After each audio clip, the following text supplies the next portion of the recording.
السلام عليكم ورحمة الله وبركاته. إن الحمد لله نحمده ونستعينه ونستغفره ونعوذ بالله من شرور أنفسنا ومن سيئات أعمالنا. من يهديه الله فلا مضل له ومن يضلله فلا هادي له، وأشهد أن لا إله إلا الله وحده لا شريك له، وأشهد أن محمدا صلى الله عليه وسلم عبده ورسوله. يا أيها الذين آمنوا اتقوا الله حق تقاته ولا تموتن إلا وأنتم مسلمون. يا أيها الناس اتقوا ربكم الذي خلقكم من نفس واحدة وخلق منها زوجها وبث منهما رجالا كثيرا ونساء، واتقوا الله الذي تساءلون به والأرحام إن الله كان عليكم رقيبا. يا أيها الذين آمنوا اتقوا الله وقولوا قولا سديدا يصلح لكم أعمالكم ويغفر لكم ذنوبكم، ومن يطع الله ورسوله فقد فاز فوزا عظيما. ألا إن أصدق الكلام كلام الله، وخير الهدي هدي محمد صلى الله عليه وسلم، وشر الأمور محدثاتها، وكل محدثة بدعة، وكل بدعة ضلالة، وكل ضلالة في النار. حياكم الله جميعا وبياكم dans ce salon, en cette soirée du mercredi 21 d'Ul-Qa'da 1429, ce qui concorde avec le 19 novembre 2008 d'après le calendrier des chrétiens. Avant de commencer, Inch'Allah Ta'ala, je voudrais demander pourquoi je viens d'installer le e-chatter là, mais je ne trouve pas sur quoi il faut appuyer pour entrer dans le salon. C'est-à-dire j'ai installé l'autre, mais il n'y a rien où je ne trouve pas où il faut appuyer pour entrer. Est-ce que vous connaissez la raison, Inch'Allah Ta'ala? Est-ce que vous connaissez la raison? Ensuite, je ne sais pas pourquoi ce programme, chaque semaine il faut le renouveler. Chaque semaine il faut le réinstaller. Comme d'habitude. C'est-à-dire, c'est quoi comme d'habitude? Est-ce qu'il faut rebooter? Action.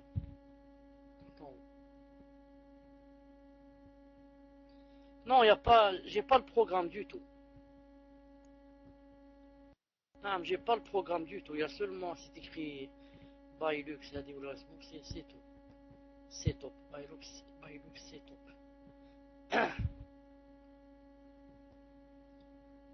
Il faut le réinstaller. Je l'ai réinstallé. Non.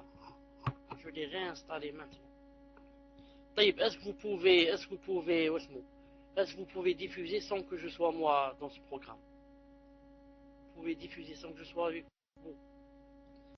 Alhamdoulilah, tafadlalou. Vous écrivez le titre, Inch'Allah Ta'ala, 41e, elle est altruiste. Donc que quelqu'un essaie d'ouvrir l'autre programme et de mettre en stéréo mix. Elle est altruiste. Bismillahirrahmanirrahim. Même en n'étant pas riche, altruiste, vous savez ce que ça veut dire? Altruiste, c'est quelqu'un qui préfère, disons, les autres à soi-même. En arabe, l'altruisme, en arabe, l'ithar, c'est quelqu'un qui préfère, qui dévance les autres sur lui-même. Même en n'étant pas riche, la musulmane imprégnée des principes de l'islam préfère les autres à elle-même. L'altruisme est un caractère noble qui doit distinguer toute croyante sincère, car il s'agit d'une qualité appréciée et recommandée par l'islam. Les Ansar, c'est-à-dire les Médinois, furent les pionniers en matière d'altruisme. En accueillant leurs frères émigrés qui sont venus de la Mecque et qui étaient dépourvus de tout, et en partageant avec eux tout ce qu'ils possédaient, quitte à s'en priver afin de les sensibiliser à l'esprit de fraternité qu'ils éprouvaient envers eux, les Ansar firent preuve d'un altruisme exceptionnel qui mérita les éloges du Coran et qui fit d'eux un modèle que l'humanité tout entière devrait suivre à travers les temps. Allah Azza wa Jalla a dit: il appartient également à ceux qui avant eux se sont installés dans le pays et dans la foi, qui aiment ceux qui émigrent vers eux et ne ressentent dans leur cœur aucune envie pour ce que ces émigrés ont reçu. Ils vont jusqu'à les préférer à eux-mêmes, fussent-ils eux-mêmes dans le besoin. Et quiconque se prémunit contre sa propre avarice Ceux-là sont ceux qui réussissent. Coran 59, 9. Allah Ta'ala a dit والذين تبوأوا الدار والإيمان من قبلهم يحبون من هاجر إليهم ولا يجدون في صدورهم حاجة مما أوتوا ويؤثرون على أنفسهم ولو كان بهم خصاصة ومن يوق شح نفسه فأولئك هم المفلحون. Sourate Al-Hashr, ayat 9. Donc, vous voyez que les Ansar ont vraiment, qu'est-ce qu'ils ont fait? Ont vraiment préféré ceux qui ont émigré, ils les ont préférés sur eux-mêmes. Ils ont tout partagé avec eux. Il y avait même quelqu'un qui avait, je crois, 3 ou 4 femmes. Il a proposé à un autre compagnon, il lui a dit, choisis l'une de mes femmes qui te plaît et je vais la divorcer pour toi. Je vais la divorcer pour que tu te maries avec elle. Ils se sont tout partagés. Ce comportement noble fut enseigné et recommandé par le prophète alayhi salatu salam. De par son attitude désintéressée, il a enraciné sallallahu alayhi wa sallam l'altruisme dans l'esprit et le comportement de ses compagnons. On rapporte à ce sujet que Sahl ibn Sa'd radiyallahu ta'ala anhu a dit: une femme apporta au messager d'Allah sallallahu alayhi wa sallam un châle tissé et lui dit: je l'ai tissé de mes propres mains pour t'en revêtir, spécialement pour toi, ya Rasulullah sallallahu alayhi wa sallam. Le prophète alayhi sallam, en ayant besoin, il le prit. Il sortit ensuite de chez lui, drapé du châle, comme l'on porte un panier. Alors quelqu'un lui dit: qu'il est beau ce châle, offre-le-moi pour m'en revêtir. Oui, répondit le prophète sallallahu alayhi wa sallam. Il s'assit d'abord et termina la rencontre, puis il revint chez lui, plia le châle et l'envoya à l'homme qui l'avait demandé. À ce dernier, certains dirent: tu n'as pas bien agi. Le prophète alayhi salam a porté le châle parce qu'il en avait besoin. Malgré cela, et sachant parfaitement qu'il ne refuse rien à personne, tu le lui as quand même demandé. Alors l'homme répondit: par Allah, je jure par Allah, je n'ai pas demandé le châle pour m'en revêtir, mais pour qu'il me serve de linceul. Alors Sahl ajoute: ce fut effectivement son linceul lorsqu'il mourut, parce qu'il a participé à sa mort. Il a dit: en effet, ce fut son linceul lorsqu'il mourut. Hadith rapporté par Bukhari. Voir Fath al-Bari, volume 3, page 143 et volume 4, page 318. Le messager d'Allah sallallahu alayhi wa sallam pratiquait l'altruisme et aimait voir ses compagnons le pratiquer. Il y voyait le fruit de ses enseignements concernant cette attitude noble. On rapporte à ce sujet qu'il a dit: quand ils sont à court de provisions dans une expédition militaire, ou quand à Médine la nourriture destinée à leur famille est insuffisante, les Ash'ari réunissent toute la nourriture qu'ils possèdent dans un seul vêtement. Ils réunissent toute la nourriture qu'ils possèdent dans un seul vêtement, puis se la partagent à part égale en se servant du même pot.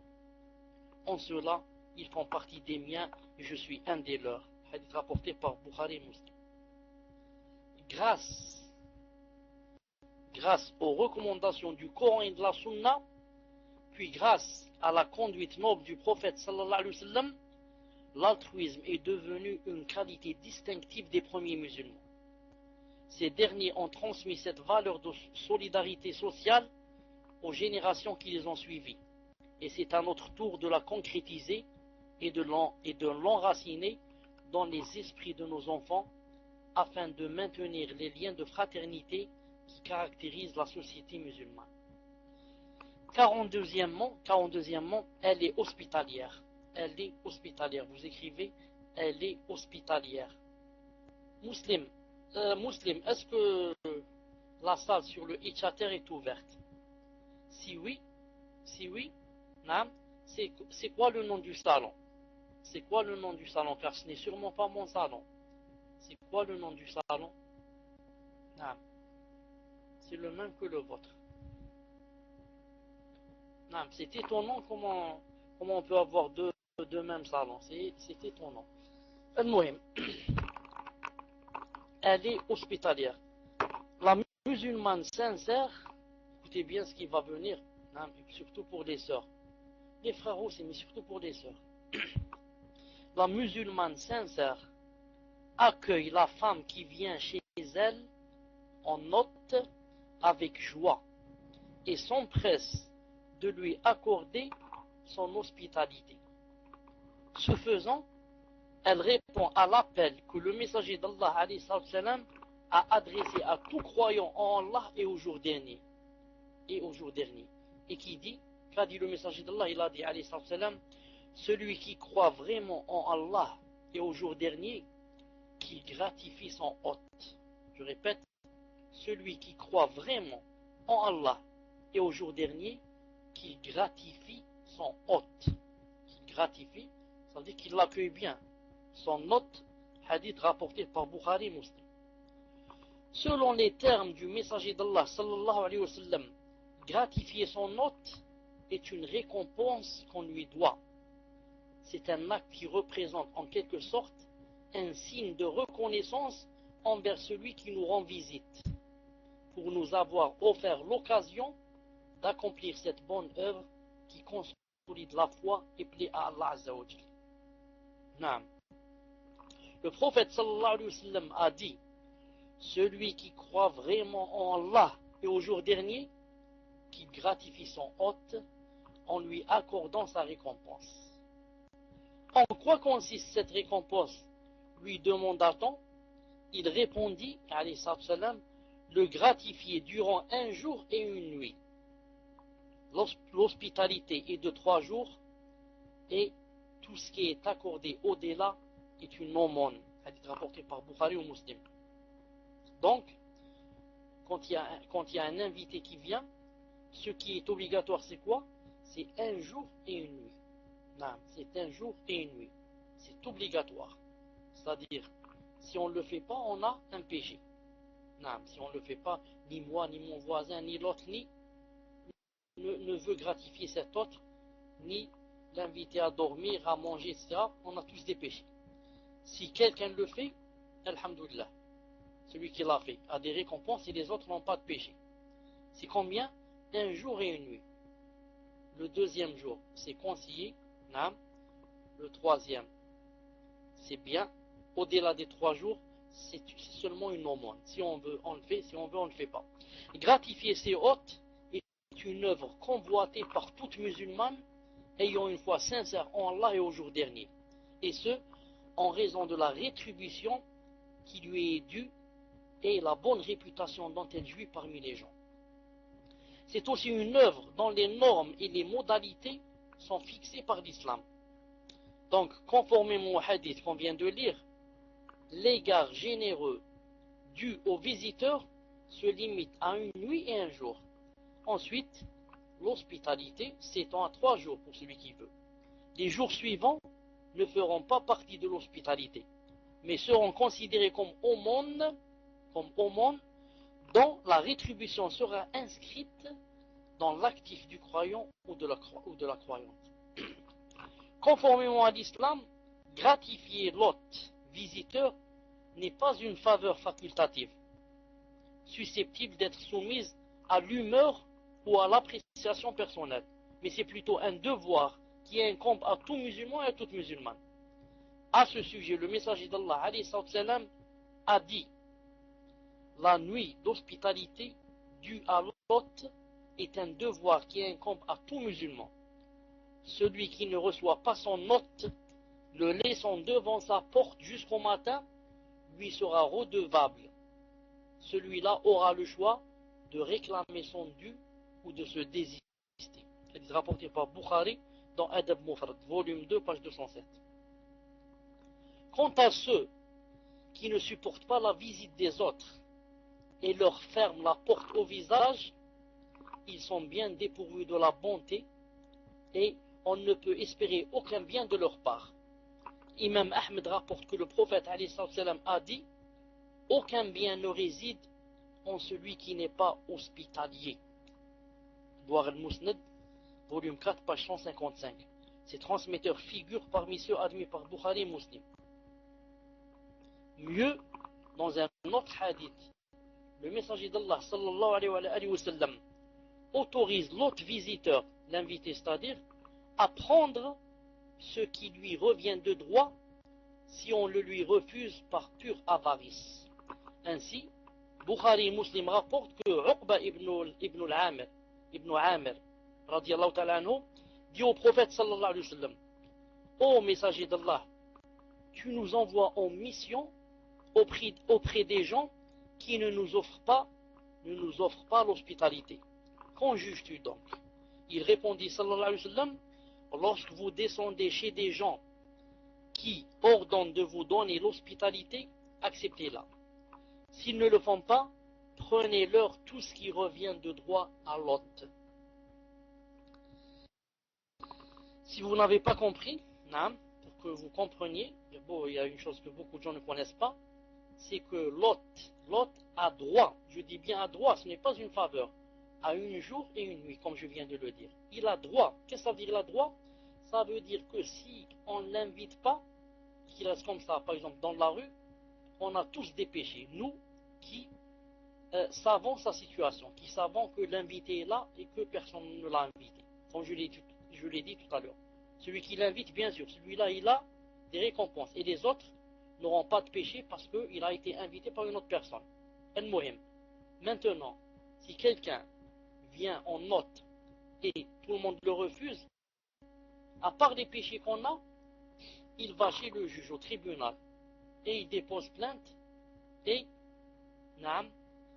il lui est permis en islam de prendre en revanche de la nuit qu'il n'a pas passé chez nous, par exemple l'argent qu'il a payé pour l'hôtel et pour le restaurant, etc. On doit, nous les voisins, le tribunal va nous convoquer et on doit lui donner cet argent, et mieux encore, on doit même peut-être payer une amende. C'est pour ça que le messager de Allah a dit qu'il pouvait prendre, en contrepartie de ce qu'on ne lui a pas fait. Il peut prendre comme ça des choses en contrepartie de ce qu'on ne lui a pas donné. Gratifier l'hôte visiteur est une valeur morale intrinsèque de l'islam. Quelle que soit sa condition de vie, la musulmane sincère ne refuse jamais de gratifier ses hôtes et n'incite jamais son époux à ne pas les accueillir. Car l'islam lui a enseigné que la nourriture destinée à 2 personnes suffit pour 3. Et celle destinée à 3 personnes suffit pour 4. D'après Abu Huraira, qu'Allah Azza wa Jalla agrée, le messager d'Allah a dit: la nourriture de 2 personnes suffit pour 3. Et la nourriture de 3 suffit pour 4. Hadith rapporté par Bukhari et Muslim. D'après Jabir ibn Abdullah, radiallahu ta'ala anhu, le messager d'Allah a dit: la nourriture d'une seule personne suffit pour 2. Et celle de 2 suffit pour 4. Et celle de 4 suffit pour 8. Hadith rapporté par Bukhari et Muslim. Subhanallah al-Azim. Vous avez entendu le hadith? La nourriture d'une personne suffit pour 2. Celle de 2 suffit pour 4. Celle de 4 suffit pour 8. Il suffit seulement quoi? De dire Bismillah avant de commencer et d'avoir dans le cœur que Allah Azza wa Jal va faire descendre la baraka. Allah Azza wa Jal va faire descendre la bénédiction. Très vite, on va tous, alhamdoulilah, être rassasiés. Pourquoi? Parce qu'on fait ça pour Allah Azza wa Jal. Allah Azza wa Jal va aider et va descendre quelque chose qui s'appelle la baraka. Et la nourriture de 2 va suffire pour 4 et celle de 4 va suffire pour 8. Ça me rappelle maintenant un autre hadith authentique où le messager d'Allah a dit que le musulman mangeait et buvait dans un seul intestin et que le kafir mangeait et buvait dans 7 intestins. 7. Il mange 7 fois plus que le musulman. D'ailleurs, vous remarquez pour les kuffars comment le fait de manger et de boire, combien ça a d'importance, une très grande importance, le fait de manger et de boire. il prépare le pique-nique pour manger et de boire un mois et 2 mois à l'avance. Et le tel poisson et tel je ne sais pas soupe, c'est très très important. Si jamais il loupe cette soupe ou ce poisson, il peut tomber malade. Alors que le musulman, il peut manger un peu de pain, un peu de fromage, un peu de pain, un peu de blé, et il dit alhamdoulilah, il va dormir. Mais le kafir, s'il ne mange pas, c'est très grave. S'il ne mange pas, il y a un plat spécial. Pourquoi? Parce qu'il mange dans 7 intestins.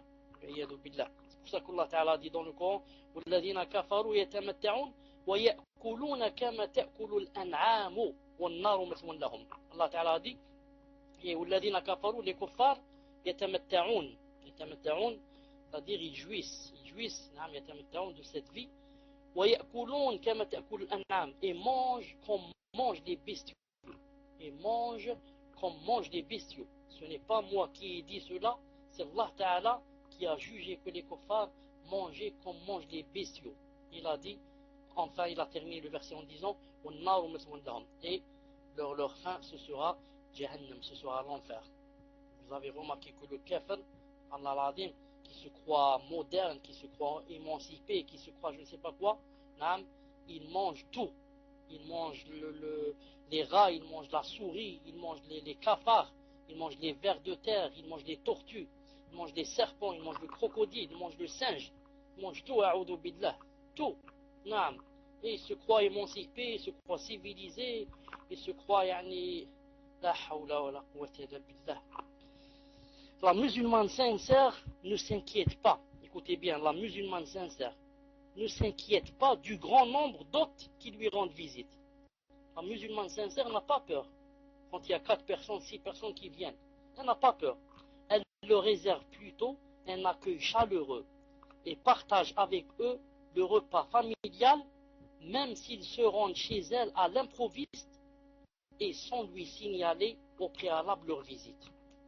Elle sait que quelques bouchées de moins ne nuiraient jamais à son estomac et qu'il est préférable de supporter la faim que de refuser l'hospitalité à celle qui lui rend visite.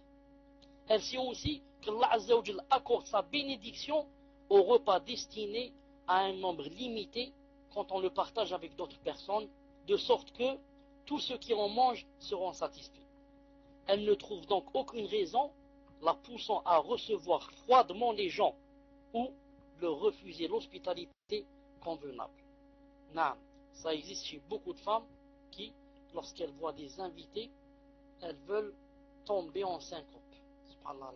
Elles veulent s'évanouir. Quand les invités viennent, surtout s'ils viennent au moment du manger. Ce n'est pas très poli, mais il arrive qu'ils arrivent au moment du manger.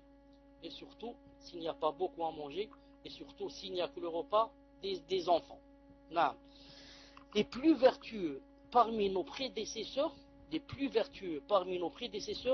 représentent l'exemple suprême en matière de générosité envers l'hôte visiteur.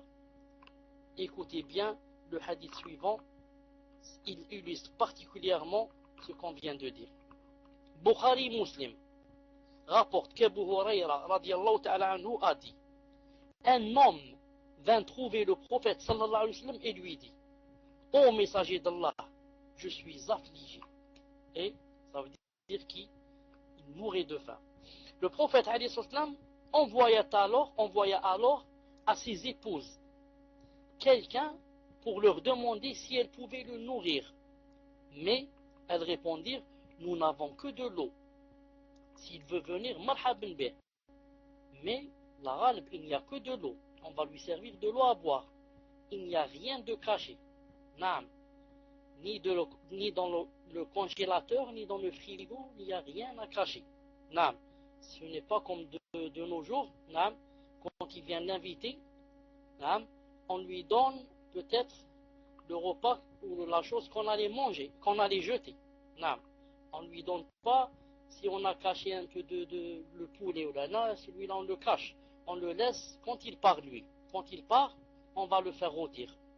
Mais tant qu'il est là l'invité, on va lui donner du riz. Ou on va lui faire des lentilles. Et on va lui dire: Masha'Allah, les lentilles, Elles sont bonnes les lentilles, mashallah, ça fait longtemps qu'on ne les a pas mangées, mashallah. Naam. Et le poulet, on le cache jusqu'à ce qu'il parte. Qu'Allah Azza wa Jal enlève de nos cœurs l'avarice. Alors, qu'est-ce qu'elle répond dire? Naam. Elle répond dire, nous n'avons que de l'eau. C'est-à-dire, s'il y avait autre chose, marhaban bih. Mais on n'a que de l'eau. Alors, le messager d'Allah alayhi salam a dit, y a-t-il quelqu'un pour recevoir ou bien accorder l'hospitalité à cet homme? Moi, dit un homme des Ansar de Médine. Il emmena alors l'homme chez lui et dit à sa femme, sois hospitalière vis-à-vis de l'hôte du messager d'Allah. Attention, c'est l'hôte de qui? Du messager d'Allah. Sois hospitalière vis-à-vis de l'hôte du messager d'Allah. Mais je n'ai que de quoi préparer le repas des enfants, répliqua-t-elle. Naam, marhaban bih, mais attention, je n'ai que ce qui suffit aux enfants. Naam, prépare le repas.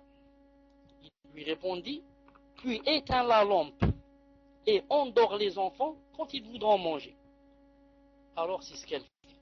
Il lui a dit, prépare le repas, ensuite endors les enfants, naam, et endors les enfants, et ensuite donne-nous à manger et je te dirai ce qui va se passer. Naam. Ce qu'elle fit, une fois le repas servi, ils firent semblant, elle et lui, de manger, puis passèrent la nuit le ventre vide. Naam. Ils se sont accordés, lui et elle, à faire dormir les enfants. Naam. À faire dormir les enfants. Ensuite, elle ramène le manger. Ensuite, elle fait tomber la lanterne et elle dit, il n'y a plus de lumière, comme ça, ils seront à trois devant le manger à là, elle et son mari feront semblant de manger comme ça dans l'obscurité, mais ne mangent rien et laissent seulement l'invité manger. Donc, ils ont quoi? Ils n'ont pas mangé eux et ils n'ont pas mangé leurs enfants. Juste pour faire manger qui? Pour faire manger l'invité d'Allah, l'invité du messager d'Allah, sallallahu alayhi wa sallam. Le lendemain, l'homme alla voir le messager d'Allah et le messager d'Allah alayhi wa sallam lui dit, qu'avez-vous fait hier?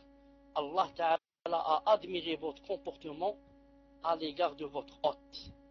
C'est d'ailleurs à ce sujet qu'Allah Azza wa Jal révéla le verset qui dit, ils vont jusqu'à les préférer à eux-mêmes. Ils vont jusqu'à les préférer à eux-mêmes, fussent-ils eux-mêmes dans le besoin. Et quiconque se prémunit contre son avarice, contre sa propre avarice, ceux-là sont ceux qui réussissent. Ceux-là sont ceux qui réussissent. Coran 59. Donc, tu as dit l'Azza wa Jal, ils vont jusqu'à les préférer à eux-mêmes, c'est-à-dire préférer les hôtes, fussent-ils eux-mêmes dans le besoin. Et ce couple-là était vraiment dans le besoin. Il n'y avait que de manger des enfants. Mais même les enfants, ils ont dit, ça ne fait rien. Les enfants ne vont pas manger à cause de qui? À cause de l'invité, surtout l'invité du messager d'Allah, sallallahu alayhi wa sallam. La musulmane doit donc être généreuse et hospitalière. Elle doit accueillir ses hôtes, visiteuses, avec une cordialité qui leur signifie qu'elles sont les bienvenues. À l'instar du poète arabe Hatim al-Ta'i qui avait dit, qu'est-ce qu'il avait dit ce poète? Il a dit, j'adresse un sourire cordial à mon hôte avant même qu'il ne quitte sa monture. Alors malgré la sécheresse de ma situation, il me verra fertile en hospitalité. Car l'hospitalité généreuse ne consiste pas à multiplier les repas, mais à réserver un accueil chaleureux. 43e, elle est reconnaissante. 43. Elle est reconnaissante. Vous écrivez? Alhamdulillah. La musulmane sincère est loyale. Elle accorde suffisamment la considération qui convient au bienfait des autres, tout en leur exprimant sa gratitude. en adoptant cette attitude, elle applique fidèlement les recommandations du messager d'Allah sallallahu alayhi wa sallam qui dit, quiconque dit, écoutez ce que dit le messager d'Allah alayhi wa sallam, il a dit, quiconque dit qu'Allah te récompense en bien, à celui qui lui a fait une faveur, celui-là l'a pleinement remercié. Hadith rapporté par Tirmidhi, volume 4, page 380, qui le juge apprécié, excellent, mais singulier. Hassan, Jayid, Gharib. Naam, c'est un hadith authentique, je l'ai lu chez Sheikh Al-Albani. Je dis, le messager d'Allah a dit, quiconque dit à quelqu'un qui lui fait une faveur, quand tu lui dis qu'Allah te récompense en bien, Jazakallahu khayran, Jazakallahu khayran, qu'Allah te récompense en bien. Ça veut dire que tu l'as pleinement remercié. Pas plus que cela. Il dit aussi, celui qui dit, celui qui, au nom d'Allah, vous demande de le protéger, accordez-lui protection. Celui qui, au nom d'Allah, vous demande un bien, accordez-le lui. Celui qui vous fait une faveur, récompensez-le. Écoutez bien, celui qui vous fait une faveur, rend service, te donne une chose, ceci, récompensez-le. Si toutefois, vous ne trouvez rien à lui offrir en récompense, invoquez fréquemment Allah en sa faveur. Faites-lui des doigts jusqu'à ce que vous estimiez que vous l'avez récompensé. Hadith jugé authentique, rapporté par Abu Daoud, volume 2, page 172, et Ahmed ibn Hanbal, volume 2, page 68. Hadith authentique. Si quelqu'un te fait une faveur, quelqu'un te fait un cadeau, rends-lui l'appareil, ou mieux encore si tu peux. Mais si jamais tu n'as pas pour lui rendre le cadeau, ni le même cadeau, ni mieux, qu'est-ce que tu as? Tu as des doigts. Barakallahu fik, jazakallahu khairan, ahsanallahu ilayk, barakallahu laka fi malik, as'allah an yiftah alayka min rizqi, as'al kada, na'am, jusqu'à ce que tu sentes que, alhamdulillah, il est tout joyeux. Il n'a pas besoin seulement de ton argent et de ton cadeau. Mais les doigts, des fois, na'am, surtout pour le vrai croyant, sont mieux que le cadeau. Na'am. Un riche n'a pas besoin de ton cadeau, mais il a besoin de t'entendre la bonne parole, de t'entendre lui dire Barakallahu fik, Jazakallahu khayr, Ahsanallahu ilayk, Allah nifta alayk, et comme ça. Naam. Pour la musulmane avisée, exprimer sa gratitude envers celle qui lui a rendu service n'est pas un comportement social dicté par des intérêts humains, mais c'est plutôt une pratique recommandée par la religion.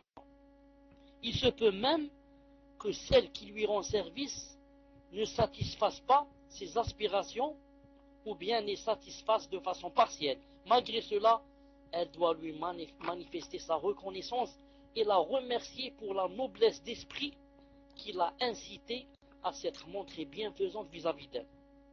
Conformément à l'islam, la reconnaissance est principalement laissée à l'initiative de l'autre de faire ce bien sans prendre en considération les effets attendus de la bienfaisance en elle-même. L'essentiel est le geste et l'intention sincère de rendre service aux autres.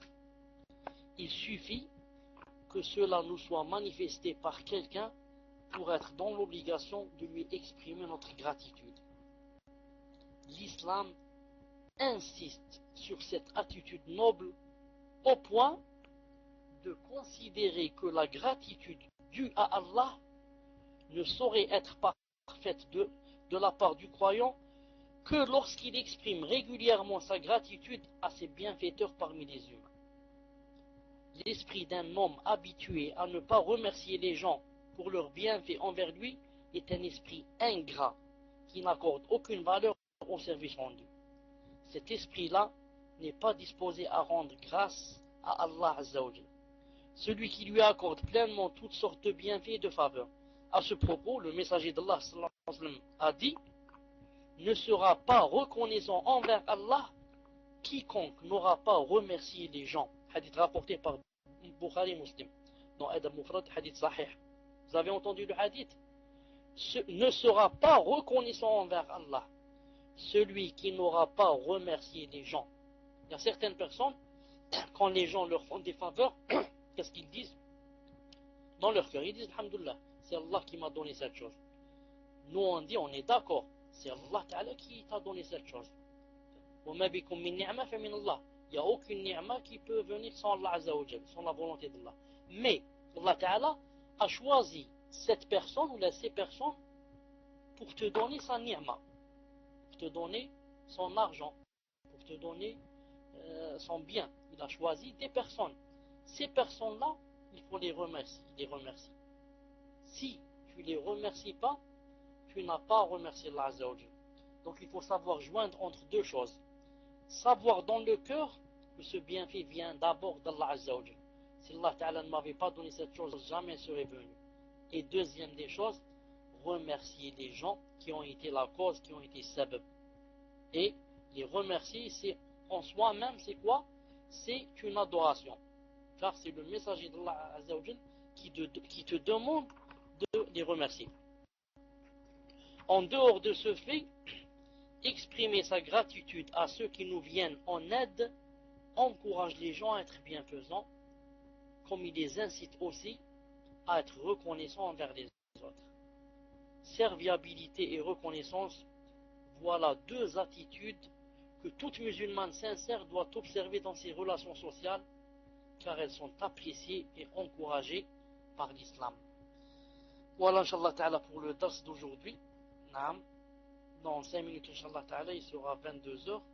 On commencera, bi'idnah Ta'ala, les questions. Le temps aussi que j'essaye d'installer le programme de Itchater, Inch'Allah. Subhanakallahumma bihamdik, ashhadu an la ilaha illa ant, astaghfiruka wa atubu ilayk. Assalamu alaikum wa rahmatullahi wa barakatuh. Mettez le courant, Inch'Allah.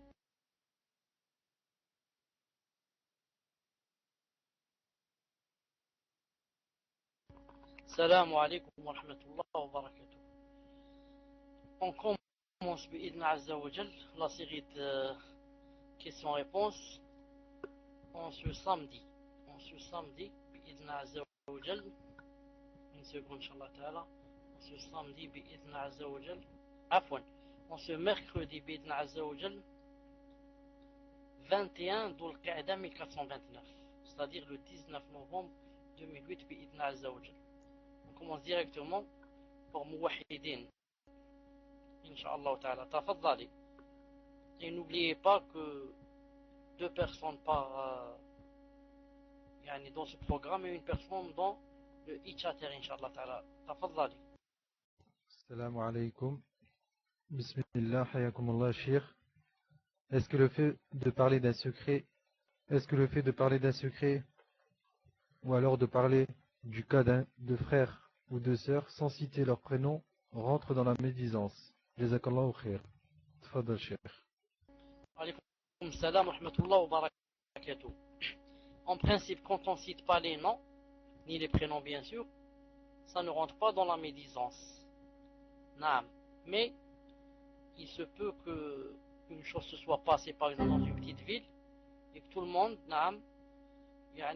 est au courant de cette chose. Maintenant, si on va parler même sans citer les prénoms, tout le monde sait qu'on parle de cette personne. Naam.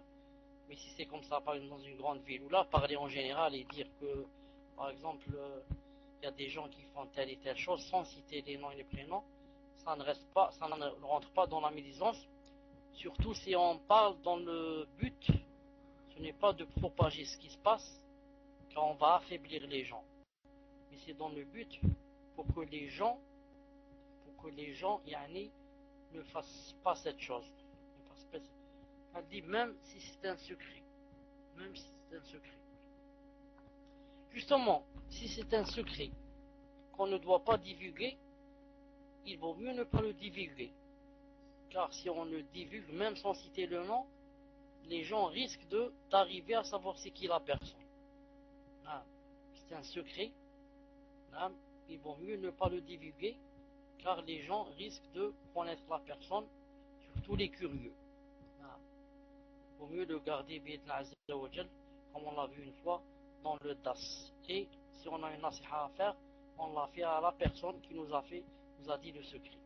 Wallahu alam. Naam. Fadlan, Inch'Allah, suivant. Puis, barakallah. Salamat 57. Salamu alaikum wa rahmatullah, Cheikh. Pouvez-vous expliquer ce verset? Nul empêchement, non plus de manger ensemble ou séparément. Surat An-Nur, verset 61. Car les Ikhwan prennent ce verset comme dalil de l'autorisation de la mixité. Tfadal Cheikh. Wa alaykum salam wa rahmatullah wa barakatuh. Naam, je venais de lire le verset dans Sourate An-Nur. J'ai profité aussi de jeter un coup d'œil sur ce qu'a dit l'imam Sa'di rahimahullah sur le verset. Naam. Ce verset n'a rien à voir avec la mixité. Ce verset parle de l'aveugle et de celui qui par exemple est amputé, etc. Naam, que c'est permis de manger avec eux. Et ensuite il a dit que quand on est dans une maison, il est permis de manger en groupe, un repas familial, comme il est permis de manger seul. C'est pour montrer que en islam, il n'y a pas d'embarras. Il n'y a pas d'embarras. Si on veut manger à deux, on mange à deux. Si on veut manger en groupe, on mange en groupe. Si on veut manger seul, on mange seul. Et bien que tout le monde sait que manger manger en groupe, c'est le meilleur. Manger en groupe, quand un plat on s'entoure autour d'un plat, c'est mieux que de manger chacun dans son plat. Juste avant, ou chez vos amis. Naam, ou sadiqikum. Non, Allah Azza wa Jal veut montrer que, quand il a dit sadiqikum, ce n'est pas obligé qu'on soit ensemble et qu'on mange. Mais il est dit que, quand on rentre chez un ami, c'est-à-dire on peut manger même sans lui demander la permission. C'est-à-dire qu'il est permis chez un ami de manger. Si par exemple je suis dans le salon, il y a devant moi par exemple un plat, comment ça s'appelle, où il y a les fruits. Allah Ta'ala m'a permis de manger. Le fait que cette personne m'ait ouvert la porte et je suis chez elle, parce qu'il m'est permis par exemple de manger des choses qui sont à ma portée. Cela c'est permis d'après le verset. D'après le verset, Allah Azza wa Jalla m'a donné la permission. Ça ne veut pas dire que je serai en mixité ou je ne le serai pas. La mixité n'a rien à voir ici avec ce verset. Et la mixité, ça a quoi? Ça a le jugement, un autre jugement qui est cité dans d'autres textes. Tfadal, Inch'Allah, le prochain. Donc là on passe à Itchater Inch'Allah. C'est Salaf Overblog. Salam alaykum, hayakallah. Question d'un frère. J'assiste à tous vos cours sur Paltalk depuis les débuts. Pouvons-nous dire que je fais partie de vos élèves? Barakallahu fik. Tfadal Cheikh. Wa alaykum salam wa rahmatullah wa barakatuh. On a posé cette question à Cheikh Bin Uthaymin, Allah yarhamou, et il a posé une question à cette personne qui a posé cette question. Il lui a posé une question. Quand l'autre a répondu, il a dit Naam, tu peux dire aux gens que tu es de mes élèves. Moi, je vais poser une question à cette personne. Je vais lui dire quelle est la différence entre la volonté juridique et la volonté universelle. J'attends, Inch'Allah Ta'ala, ta réponse. Quelle est la différence entre la volonté juridique et la volonté universelle? J'attends, Inch'Allah Ta'ala, ta réponse. Cheikh, il a dit que le frère n'était pas là. Il posait la question, c'est un frère qui a demandé s'il pouvait dire qu'il était votre élève, et ce frère n'est pas présent. Tfadal Cheikh. Naam, Inch'Allah Ta'ala, toute personne qui a assisté à tous les cours ou à la plupart des cours, naam, avec l'intention de vouloir apprendre le ilm shara'i, je la considère, Inch'Allah Ta'ala, comme mon élève, que ce soit un frère ou une soeur. Naam, je la considère comme mon élève. Tfadal, Inch'Allah, le suivant. Là, on passe à Ibrahim sur Paltalk, Inch'Allah. Assalamu alaikum wa rahmatullahi wa barakatuh.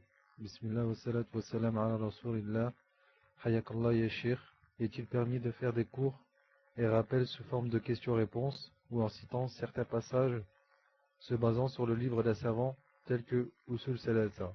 Barakallahu fik, qu'Allah vous récompense. Amin. Tfadal Cheikh. Wa alaykum salam wa rahmatullah wa barakatuh wa maghfiratuh. Naam, il est permis de faire des cours sous forme de questions-réponses. Car poser une question, ça rentre dans l'apprentissage du din. Le dalil, c'est que Jibril alayhi salam, quand il est venu au messager d'Allah sallallahu alayhi wa sallam, qu'est-ce qu'il lui a dit? C'est quoi l'islam? c'est quoi l'iman, c'est quoi l'ihsan, ça? Il a posé 3 questions. Et c'est bien sûr lui-même qui répondait. Et quand le messager, ou bien le messager d'Allah qui répondait, et quand il est parti, qu'a dit le messager d'Allah? Il a dit, c'était Jibril, il est venu vous apprendre votre religion. Alors qu'en fait, Jibril n'a fait que poser des questions. De là, les savants ont pris que poser de bonnes questions, ça rentre dans l'apprentissage de la religion. Car Jibril n'a posé que 3 questions, et le messager d'Allah a dit, il est venu vous apprendre votre religion. Alors qu'il n'a fait que poser des questions. Donc, poser des questions, ça rentre, Inch'Allah Ta'ala, dans l'apprentissage des dînes, si les questions, bien sûr, sont bien choisies, et on connaît bien leurs réponses. Et citer aussi des passages, naam, citer des passages qui sont bénéfiques, naam, ça rentre aussi dans l'apprentissage. Comme a dit le message d'Allah, Ballighu anni walau aya. Celui qui propage seulement un verset, il rentre dans l'apprentissage. Inch'Allah Ta'ala. Naam. تفضل إن شاء الله السويفون. نعم سأمومية إن شاء الله. أم عبيد الله. نعم تفضل أخي ادخل المايك إن شاء الله. تفضل. خير إن شاء الله. السلام عليكم ورحمة الله وبركاته. Je suis le frère de Ubaydillah. Hafizakum Allah jami'an. Cheikh, y a-t-il un hadith qui dit qu'il est interdit de faire un cadeau contre un service rendu? Avez-vous regardé le chapitre 49 de Kitab Tawhid de Mohammed ibn Abdel Wahhab, rahimahullah, et avez-vous un numéro de téléphone? Donc pour le numéro de téléphone, Cheikh il a dit qu'il ne l'avait pas encore, et que dès qu'il l'aurait, il nous le donnerait, Inch'Allah. Tfadal Cheikh. Alaykoum salam wa rahmatullah wa barakatuh.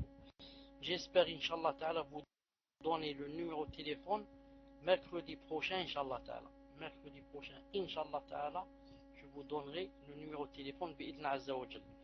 Ensuite, je ne suis pas revenu vers le chapitre 49 de Kitab Tawhid. Et je ne me rappelle pas pourquoi je dois revenir là-bas. Si vous pouvez me faire souvenir, pourquoi je dois revenir vers ce livre. Et pour le hadith, il y a un hadith authentique qui dit, ce n'est pas quand on vous rend service, mais exactement quand on vous fait une intercession. Le messager d'Allah sallallahu alayhi wa sallam a dit من شفع لأخيه شفاعة ثم أهداه عليها هدية فقبلها فقد آتى بابا عظيما من أبواب الربا. Hadith authentifié par Sheikh Al-Albani rahimahullah. Il a dit, quand quelqu'un vous fait une intercession, par exemple auprès d'une autre personne, ensuite vous allez lui faire un cadeau pour cette personne qui vous a fait l'intercession, il a dit, si jamais vous l'acceptez, alors vous êtes rentré dans une grande porte, des portes de l'usure, de la riba. Et Sheikh Al-Albani lui-même a raconté une anecdote. Il a dit une fois, il a dit, j'ai fait l'intercession à une personne auprès d'une autre personne, auprès d'un gouvernant ou d'un ministre ou là, parce que Sheikh Al-Albani était très connu. Il a dit, alors cette personne, qu'est-ce qu'elle a fait pour me remercier? Elle est allée acheter des gâteaux, etc. et est venue à la maison avec des gâteaux. Et Sheikh Al-Albani a dit, je ne mange pas de ce gâteau, je ne mange pas de ces gâteaux que tu viens d'acheter, car le hadith dit, et il lui a cité le hadith que je viens de vous citer maintenant. نعم. تفضل إن شاء الله تعالى البروchain. Donc là d'abord c'était sur e-chatter. Inch'Allah on va poser la question sur e-chatter. Et après on va revenir à vous Oumeya. C'est pour pas qu'il y ait de décalage Inch'Allah.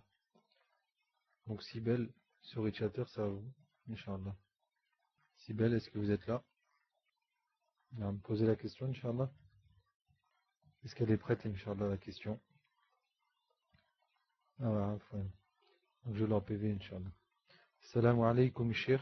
Je connais une sœur qui est possédée par des genoux. Allah yashafeha. Amin. Cette sœur faisait la prière depuis plusieurs années, mais depuis elle a beaucoup de mal. Lorsqu'elle veut prier, les genoux prennent le dessus sur elle et elle dit des insultes durant la prière. Elle abandonne donc parfois des prières. Elle essaie de faire des efforts dans l'apprentissage et la lecture du Coran, mais c'est surtout la prière qui lui pose des difficultés. Étant donné sa situation, donc sa maladie, est-elle dans le péché lorsqu'elle ne fait pas la prière? Tfadal Cheikh. Alaykoum salam wa rahmatullahi ta'ala.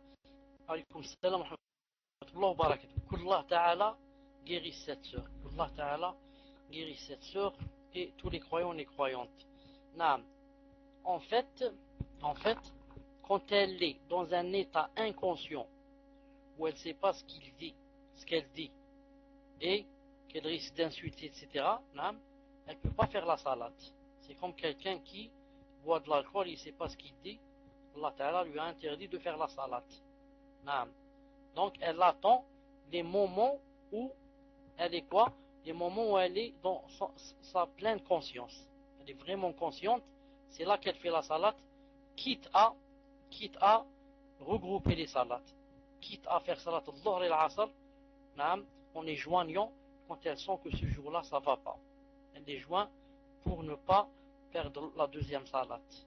Mais elle ne fait pas de salade quand elle ne sait pas ce qu'elle dit et qu'elle dit n'importe quoi. Je répète, elle attend qu'elle soit vraiment consciente et elle fait la salade. Si ce jour-là ça va pas du tout, alors elle joint entre les salades dans les moments où elle se sent bien, mais jamais il nous est permis de ne pas faire la salade du tout. Sauf dans le cas où elle est inconsciente et elle ne sait pas ce qui se passe. Et je demande à Allah Azza wa Jalla encore une fois qu'il la guérisse. Donc, Cheikh, la personne a rajouté que le problème revenait à chaque prière. Tfadal Inch'Allah, Cheikh. Elle dit le problème revient à chaque prière. Si vraiment elle est inconsciente, comme j'ai dit tout à l'heure, et elle l'insulte, etc., elle attend jusqu'à ce que ce moment passe. Elle attend jusqu'à ce que ce moment passe. Sinon, dès qu'elle se sent bien, il y a sûrement une heure au moins par jour où elle se sent bien, où elle se sent normale, où elle veut manger. Là, elle profite pour faire la salade. Mais quand elle ne sait pas ce qu'elle dit n'importe quoi, elle n'est pas alors obligée de faire la salade, jusqu'à ce qu'elle se sente bien et se sente guérie. Elle n'attend pas qu'elle guérisse d'ici un mois ou là, un an ou là, mais elle attend qu'elle soit consciente, c'est tout. Dès qu'elle se sent consciente, elle l'a fait. Allah Azza wa Jalla ne lui demande pas quelque chose qu'elle ne peut pas et qui la dépasse. Allah Azza wa Jalla a'lam. Cher, j'ai eu la formation en PV par rapport au frère qui vous demandait si vous étiez revenu sur Kitab Tawhid. Et donc il a dit, il vous avait demandé de revenir sur Kitab Tawhid par rapport au shirk dans l'obéissance. Il vous avait parlé d'une explication du shirk dans l'obéissance et il vous avait demandé en fait de relire le chapitre 49 si je ne me trompe plus. Je ne sais plus quel chapitre. Alors là-bas.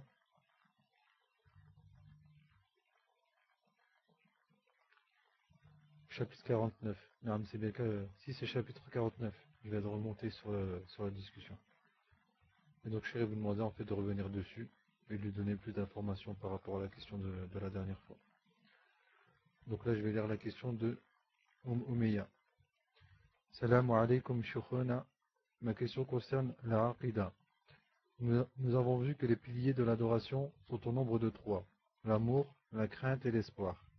Nous avons vu aussi que ces 3 actions du cœur doivent être présentes dans le cœur du croyant, Inch'Allah.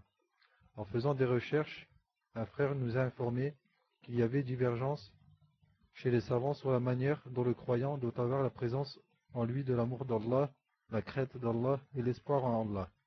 Certains savants disent que le musulman doit avoir cela en équilibre et ne pas avoir d'excès d'un côté ou de l'autre, et d'autres savants sont d'avis que lorsque le croyant est jeune, entre parenthèses donc la jeunesse, on doit avoir plus de crainte en Allah, car c'est l'âge où il est facile de faire beaucoup de péchés.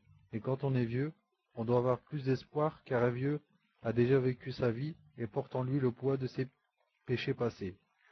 Ma question est de savoir, est-ce que l'avis des savants qui disent que l'on Ma question est de savoir, est-ce que l'avis des savants qui disent que l'on doit avoir plus de crainte quand on est jeune et plus d'espoir quand on est vieux, est-ce que c'est parce que nous vivons dans une époque où la foi est faible et de grandes fitna, ou est-ce que les savants du passé ont aussi dit la même chose?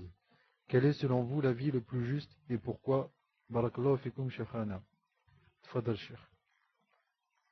Wa alaykoum salam wa rahmatullahi wa barakatuh. Afwan. En fait, naam, s'il n'y a pas ces trois choses, s'il n'y a pas l'amour, la crainte, et rappelez-moi c'est quoi le troisième? Le hub, le khawf, le raja, et l'espoir. L'espoir, naam. Si on n'a pas l'amour, on ne peut pas adorer quelqu'un qu'on n'aime pas. Si on n'a pas l'espoir, on ne peut pas adorer quelqu'un dont on n'espère rien. Naam. Là, on va se dire, là, il va nous châtier, il va. Et s'il n'y a pas la crainte, on ne peut pas adorer Allah Azza wa Jalla quand on va faire tout le haram. Naam. C'est pour ça que ces trois choses, les trois facteurs, on doit les avoir en soi, mais qu'est-ce qu'on doit yani, faire dévancer sur l'autre? Cela dépend de la personne et cela dépend de aussi quels sont ses points faibles et ses points forts. Quels sont ses points faibles et ses points forts. C'est pour ça que les savants disent, pour quelqu'un qui a beaucoup peur d'Allah, il faut l'équilibrer avec l'espoir. Sinon, là, celui-là, il va tellement avoir peur qu'il va peut-être plus adorer Allah Azza wa Jal. Et celui qui a beaucoup d'espoir, il faut aussi équilibrer avec la peur. Et comme ça, l'essentiel c'est quoi? C'est d'avoir les trois à la fois et de savoir comment les équilibrer en général. Maintenant, ceux qui ont dit, quand il est jeune c'est comme ça, quand il est vieux c'est comme ça, tout cela c'est bien sûr, c'est quoi? Ça rentre dans les efforts des savants. Les efforts des savants qui disent des choses d'après les situations et d'après les temps. Mais ce que je veux dire, et je répète, l'essentiel c'est de les avoir les trois. Et quand on a beaucoup de crainte, il faut se baser sur l'espoir. Quand on a beaucoup d'espoir, il faut revenir vers la crainte. Et comme ça. Wallah subhanahu wa ta'ala a'lam. Naam. Wallah subhanahu wa ta'ala a'lam. Donc c'est minhajul haq. Par contre, Cheikh, Inch'Allah, si vous l'autorisez, j'avais une annonce à faire par rapport à des frères du nord de la France qui ont pour but en fait de créer une association pour la Da'wa Salafiyya. Et cette association en fait est en cours. Et si vous permettez, en fait, je voulais mettre un lien pour contacter donc cette association, car ils sollicitent en fait le soutien des frères et sœurs. Alhamdulillah. Barakallahu fikum, Cheikh. Donc en fait, ils sollicitent le soutien des frères et sœurs par rapport donc à des dons, soit matériels ou soit financiers, pour la location d'un local assez grand, pour pouvoir accueillir des frères et sœurs et faire des rassemblements un peu comme Centre al-Furqan, Allahu A'lam. Et donc pour avoir plus de détails, Inch'Allah, je vais vous poster le lien. Voilà, donc j'invite les frères et sœurs à aller sur le lien, Inch'Allah, et à parler autour de vous. Donc je vais lire la question de Minhajul Haq, et Inch'Allah, après je poserai le lien sur la roue. Barakallahu fikum, ya Sheikh. Donc la question, Assalamu alaikum wa rahmatullah ya Sheikh, Ahsanallahu ilayk, ya Sheikh, finalement je donne mon tour à une sœur qui a apparemment une question urgente.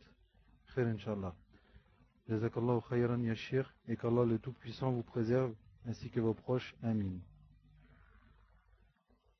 Assalamu alaikum wa rahmatullah ya khati, votre épouse de ma part, barakallahu fikum. Donc la question de Umm Ubaydillah. Salamu alaikum Sheikhana, une sœur vous demande dans quelles conditions peut-elle se marier sans l'autorisation de son père. Sa situation est très difficile, son père refuse tous ses prétendants sans raison. Il lui a interdit de prendre des cours d'arabe et de din, il lui interdit la mosquée, il lui interdit le djilbab, il a divorcé avec sa mère, et même sa mère est très instable psychologiquement. Elle l'a menacé de brûler sa maison si elle se mariait, Cette sœur veut partir de chez elle et se marier avec le, avec le frère sans son père, car maintenant elle ne peut plus supporter la pression de son père. Il l'empêche de pratiquer son dîn et il est dangereux pour elle. Sa foi est au plus bas, son père est très instable. Il y a quelques mois, cette sœur s'est retrouvée sans foyer, car son père l'avait renvoyée de chez lui et sa mère avait refusé de l'héberger. Elle est revenue chez lui pour avoir son consentement pour le mariage et elle a fait tout ce qu'elle pouvait pour l'avoir, mais maintenant, si elle ne se marie pas, elle n'aura aucune possibilité de respirer. Tfadal, Cheikh. Wa alaykoum salam wa rahmatullah wa barakatuh. Euh, pour le salam de mon épouse, je te dis alayki wa alayha salam. Elle te répond, elle aussi, tu passes le salam, Inch'Allah ta'ala. Naam, en fait, cette question, ou ce cas, est beaucoup plus familial que religieux. C'est-à-dire que la réponse en islam est connue. Mais comment on va faire familialement? Ça, c'est difficile. La réponse en islam, c'est que le père n'a pas le droit de refuser à sa fille de la marier. Surtout si celui qui se présente remplit toutes les conditions. C'est pour ça qu'en islam, elle va chez le juge et le juge lui enlève. Enlève à qui? Enlève au père la tutelle et il va la donner à, à une autre personne de la famille. Mais maintenant, où est l'islam, où est le pays musulman, où est le tribunal musulman, et comme ça. Non. C'est pour ça que Cheikh Ibn Uthaymin a dit, ceux qui ont assisté à ce cours le savent, il a dit, ça ferait vraiment plaisir que vienne le jour où la femme irait au tribunal musulman, pour déposer la plainte contre son père qui ne veut pas la marier avec celui qui remplit les conditions. Il a dit, et comme ça, elle ouvrira la porte à toutes les femmes qui sont, et toutes les sœurs et toutes les filles qui sont menacées par leur père.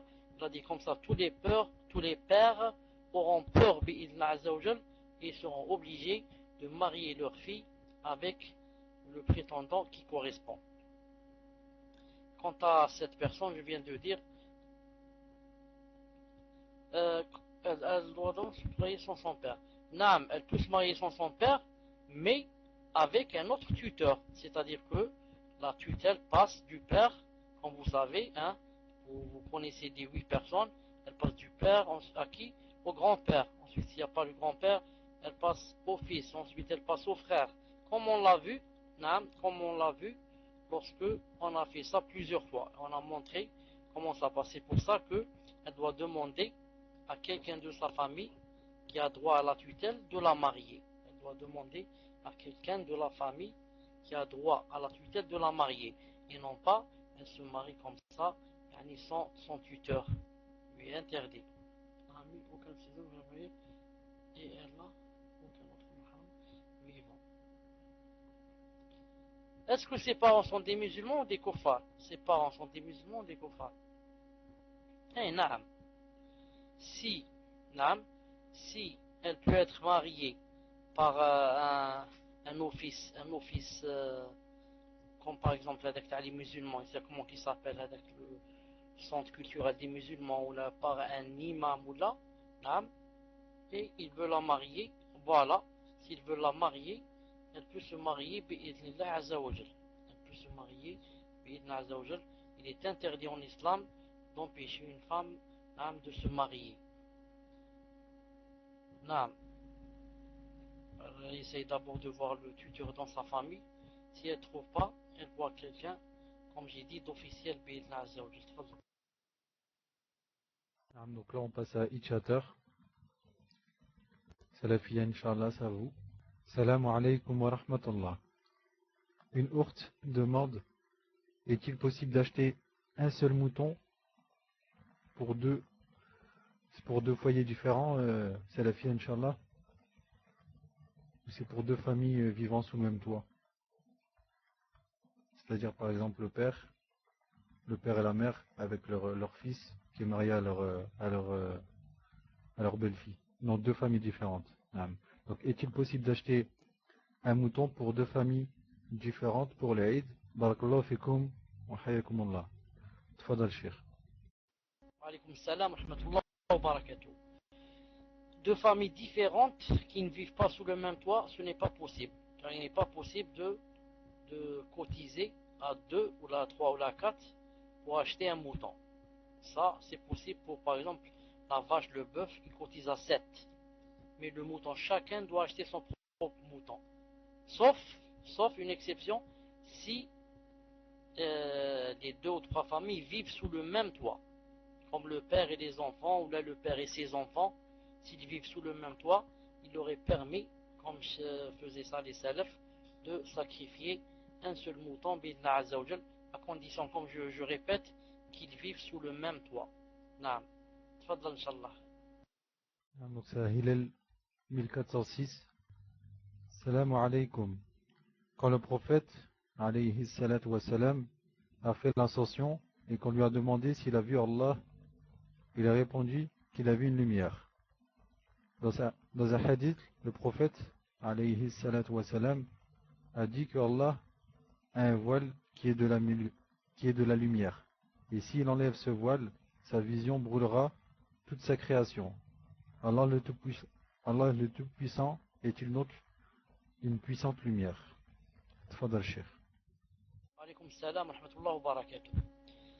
En fait, le messager d'Allah sallallahu alayhi wa sallam, lorsqu'il a fait l'ascension, et qu'on lui a demandé s'il avait vu Allah, il avait dit au moins 2 choses. Dans la première, il a dit Nour, anna ara. Dans un autre hadith, il a dit Ra'itu Nouran. Ibn Taymiyyah cité, il a dit aussi Ra'itu Naran. Dans un autre hadith, celui qui est cité ici, Hijabuhu Nour. لو كشفه لأحرقت سبحة وجهه ما وسعه, ou quelque chose comme ça. طيب, ce qu'il faudrait savoir, c'est que Nour n'est pas un des noms d'Allah Azza wa Jal, un des bons noms. C'est pour ça qu'il est faux de dire Abd al-Nour, comme beaucoup font appeler leurs enfants Abd al-Nour. Le plus juste, c'est que Nour, c'est un attribut d'Allah Azza wa Jal. Mais malgré cela, Ibn al-Qayyim a dit que c'était l'un de ses noms, mais je dis le plus juste que c'est un attribut, c'est pas un nom. Naam. C'est pour ça que quand le verset dit Allahu nuru samawati wal ard, ça veut dire Munawwir samawati wal ard, ça veut dire c'est Allah qui illumine les cieux et la terre. C'est pour ça que le soleil, la lune, tout ce qu'on voit comme nur, comme lumière, naam, ça vient d'Allah Azza wa Jal. Ça vient d'Allah Azza wa Jal. C'est pour ça que c'est lui qui illumine. C'est pour ça que au paradis, personne ne pourra voir Allah Ta'ala si jamais Allah ne va pas le créer dans une forme qui va lui permettre. C'est-à-dire que, étant comme ça avec nos yeux, les yeux qu'on a et le cœur qu'on a, on ne peut pas voir Allah Ta'ala. Pourquoi? Parce que le soleil, qui lui-même est illuminé par Allah Azza wa Jal, on ne peut pas le voir. Est-ce que quelqu'un peut voir le soleil en le fixant 5 minutes? Il ne peut pas, il va avoir les larmes dans les yeux. Ses yeux vont lui faire mal. Ça, s'il voit seulement le soleil qui est illuminé par Allah. Qu'en est-il de Allah Azza wa Jal lui-même qui illumine? C'est pour ça que Allah Azza wa Jal va nous donner des forces spéciales pour pouvoir voir Allah le jour de la résurrection. Demande Allah subhanahu wa ta'ala qu'il ne nous prive pas de sa vision le jour de la résurrection au paradis bi'idna azza wa jal. Naam. Fadlan inshallah à suivre. Naam, c'est Abu Abdelaziz. Abu Abdelaziz, est-ce que tu es là, akhi, Inch'Allah? Salam alaykum ya Cheikh, qu'Allah vous préserve. Amin. Si une personne meurt en pleine mer ou en accident d'avion, etc., et que son corps, on ne le retrouve pas, comment se passera l'interrogatoire par Munkir wa Nakir? Cheikh, c'est pas pour entrer dans la science du comment, mais c'est pour savoir répondre à cette question. Barakallahu fikum wa jazakallahu khair. Tfadal Cheikh. Wa alaykum salam wa rahmatullah wa barakatuh. Avant de répondre à cette question, inshallah ta'ala, j'avertis les frères et les sœurs, je les mets en garde contre les Habesh, la secte la plus égarée de nos jours. Naam. Et, naam, comme maintenant je viens de jeter un coup d'œil sur les salons, il y a un salon qui s'appelle la croyance des musulmans. La croyance des musulmans. C'est une secte, c'est un salon des Habesh. Il faut bien prendre garde et non seulement prendre garde, mais aussi faudrait mettre en garde des gens que vous connaissez. Naam, pour que vous ayez des récompenses en les aidant à ce qu'ils ne tombent pas dans l'innovation et le shirk. L'innovation dans la aqidah et le shirk dans la croyance. Naam.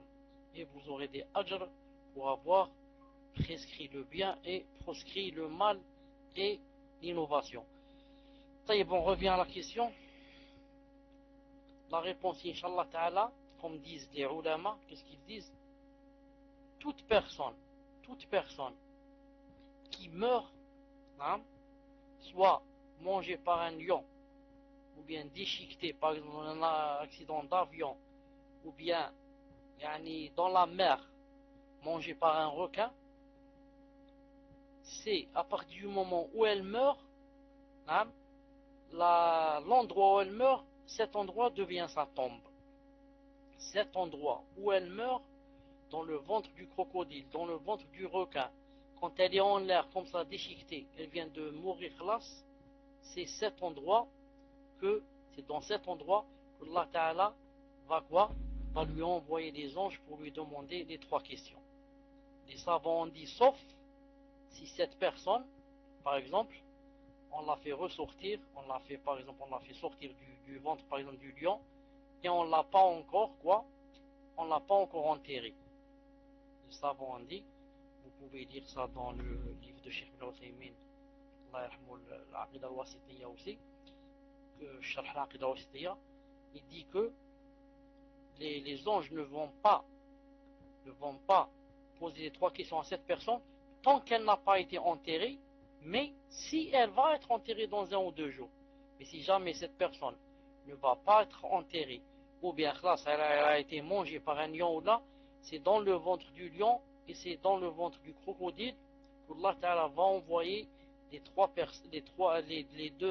deux anges pour poser leurs trois questions.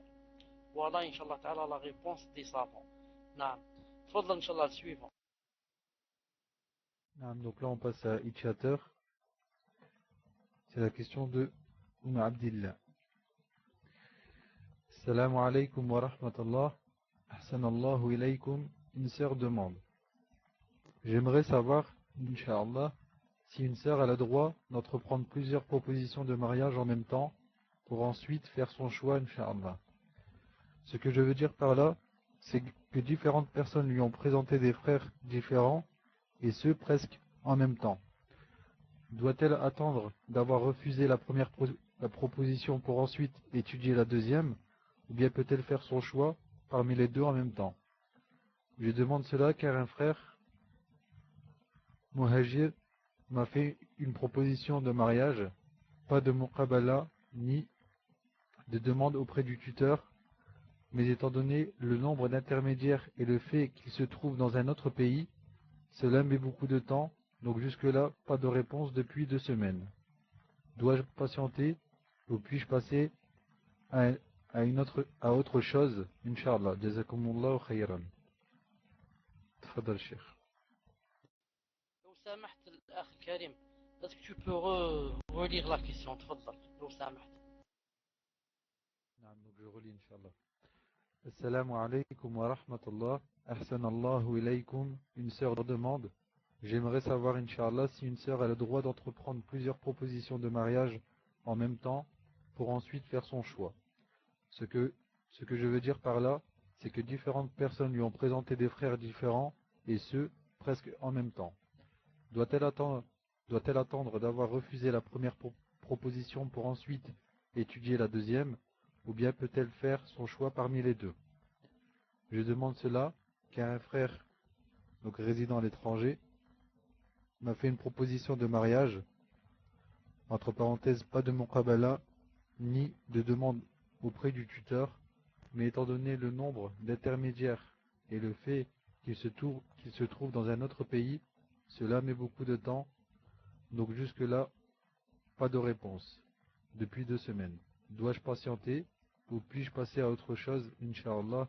Jazakumullahu khayran. Tfadal, Cheikh. Wa alaykum salam wa rahmatullah wa barakatuh. Pour cette sœur, Inch'Allah Ta'ala, elle n'est pas obligée de patienter. Non, elle n'est pas obligée de patienter. Elle peut passer à autre chose. Bi'idhna azza wa jal. Ensuite, quand quelqu'un sait qu'une personne a déjà, s'est proposé déjà pour une sœur, bien sûr, tout le monde sait qu'une deuxième personne n'a pas le droit d'aller demander cette sœur. Mais il arrive que quoi? Il arrive que 2 ou 3 personnes, par exemple, se présentent à la même sœur, sans que l'un des 3 sache. Ça veut dire que tous les 3 ne savent pas qu'ils ont demandé la même sœur. Dans ce cas, elle est libre de choisir entre les 3. De choisir entre les 3 et d'accepter un et de rendre 2. Ou bien de les rendre tous les 3. Et comme ça. Naam. Tfadal, Inch'Allah, suivre. Donc là, c'est Abu Selma. Salam alaykoum. Ma question est sur l'alimentation. Quelle est la règle sur l'alcool dans les nourritures ou dans les sauces? Exemple, dans un yaourt, j'ai vu des raisins trempés dans 2,5% d'alcool. Barakallahu fik. Tfadal, Cheikh. La règle, wa alaykum salam wa rahmatullahi wa barakatuh. La règle, c'est comme l'ont cité le comité de fatwa permanent de l'Arabie Saoudite, Allah Azza wa Jalla les aide. Ils ont dit que, en ce qui concerne l'alcool, on doit voir, en ce qui concerne les aliments et l'alcool, on voit si cette dose, cette petite dose, si jamais il y en avait assez, est-ce que ça saoulerait par exemple, ça enivre? Ils disent si oui, dans ce cas, on n'a pas le droit de prendre cette petite dose. On n'a pas le droit de manger cette chose où il y a cette petite dose. Pourquoi? Parce que si on mettait plus, ça va quoi? Ça va nous saouler, ça va nous rendre sous. Donc, ma askara katiru faqalilu haram. Ce qui enivre, s'il y a beaucoup, maintenant s'il y en a peu, ça devient interdit. Naam. Wallah Azza wa Jal a'lam. Tfadal. Donc c'est à Umm Sulayman. Umm Sulayman, est-ce que vous êtes là, Inch'Allah? Naam, donc posez votre question. J'en profite pour repasser le message de l'association du Nord pour la Da'wa Salafiyya. Et Sulayman, si la question n'est pas encore prête, alhamdulillah. Mettez 1 si la question est terminée. Sulayman, alhamdulillah, barakallahu fikum. Salam alaykum. Que doit faire une femme lorsqu'elle a eu un rapport, puis par la suite s'est purifiée par le grand lavage, et qu'après cela, elle sent le liquide de l'homme sortir de ses parties intimes, quelquefois un peu avant la salate, et parfois même en pleine salate? Doit-elle interrompre la salate et refaire ses ablutions? Doit-elle se laver les parties? Et doit-elle changer son vêtement ou accouler el-mani? Tfadal, Cheikh. Wa alaykum salam wa rahmatullahi wa barakatuh. En ce qui concerne, maintenant je remarque qu'il n'y a plus d'électricité. Une seconde, Inch'Allah ta'ala. Une seconde. Ah, Cheikh, vous êtes là, Inch'Allah? Si vous êtes là, dites-moi si je répète la question. Si Inch'Allah vous vous en rappelez. Est-ce que je répète ou alors vous vous en rappelez? Ah, Inch'Allah. Assalamu alaykum. Que doit faire une femme lorsqu'elle a eu un rapport, puis par la suite s'est purifiée par le grand lavage, et qu'après cela, elle sent le liquide de l'homme sortir de ses parties intimes, quelquefois un peu avant salate, et parfois même en pleine salate? Doit-elle interrompre la salate et faire ses ablutions? Doit-elle se laver les parties? Et doit-elle changer son vêtement ou accouler ce liquide? Tfadal, Cheikh. Alaykoum salam wa rahmatullah wa barakatuh. Avant d'oublier, Inch'Allah Ta'ala, je demande à l'Ouraba de m'attendre 5 minutes après le cours. Ensuite, pour les cours d'arabe, Inch'Allah Ta'ala, la semaine prochaine, j'aurai le livre. Je suis en train d'attendre un livre. Un livre que quelqu'un m'avait promis de me le rapporter ces jours-ci. C'est pour ça que j'ai un peu tardé. Mais j'ai vu ce frère il y a 2 jours. Il m'a dit que incessamment, très bientôt, il va me donner ce livre, Inch'Allah Ta'ala. Pour la réponse, Inch'Allah Ta'ala, à la question, il faudrait que vous sachiez que le mani, qu'on appelle le mani, le liquide de l'homme, n'est pas souillé, n'est pas de la souillure. C'est l'avis le plus juste des savants, même s'il y a une divergence. Et l'avis le plus juste, c'est qu'il n'est pas souillé, car sinon, on serait donc créé de la souillure. Alhamdoulilah, nous, on a été créé de quelque chose de quoi? De pur, bi'idna azawajal. Et il y a beaucoup de dalils, bien sûr, c'est pas le moment de les citer. Donc, ce liquide, en sortant de la femme, il ne la souille pas, elle, puisqu'il n'est pas souillé, et il ne lui annule pas ses ablutions, à elle aussi, et encore, elle n'est pas obligée, bien sûr, de faire le rose, de faire le lavage après ce liquide. Mais en principe, quand elle est partie se laver, faire le grand lavage, elle devait bien se laver, surtout les parties intimes, pour que ce liquide ne reste pas à l'intérieur d'elle-même. Mais si après il coule, il n'annule pas ses ablutions et il ne lui annule pas l'ablution qu'elle vient de faire, ni le lavage. Maintenant, si elle veut laver le vêtement, ses vêtements intérieurs, ça rentre dans ce qu'on appelle, comment on dit ça,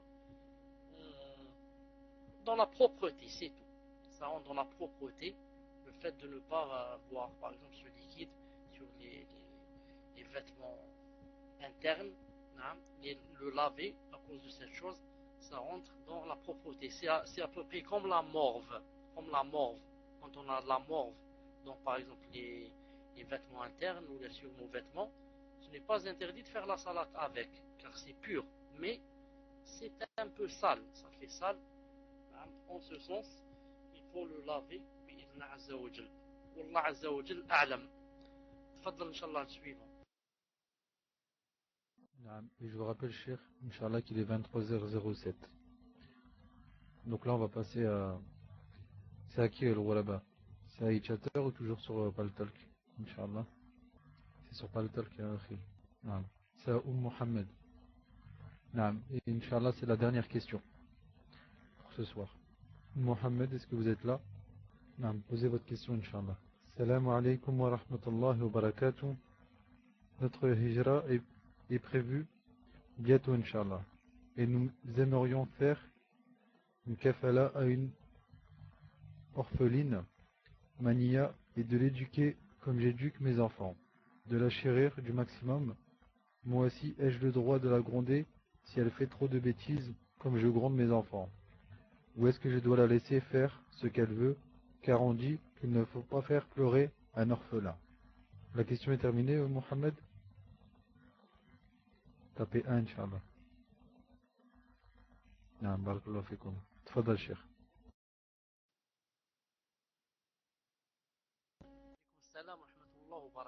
En fait, ne pas faire pleurer un orphelin, c'est quand on veut lui faire du mal.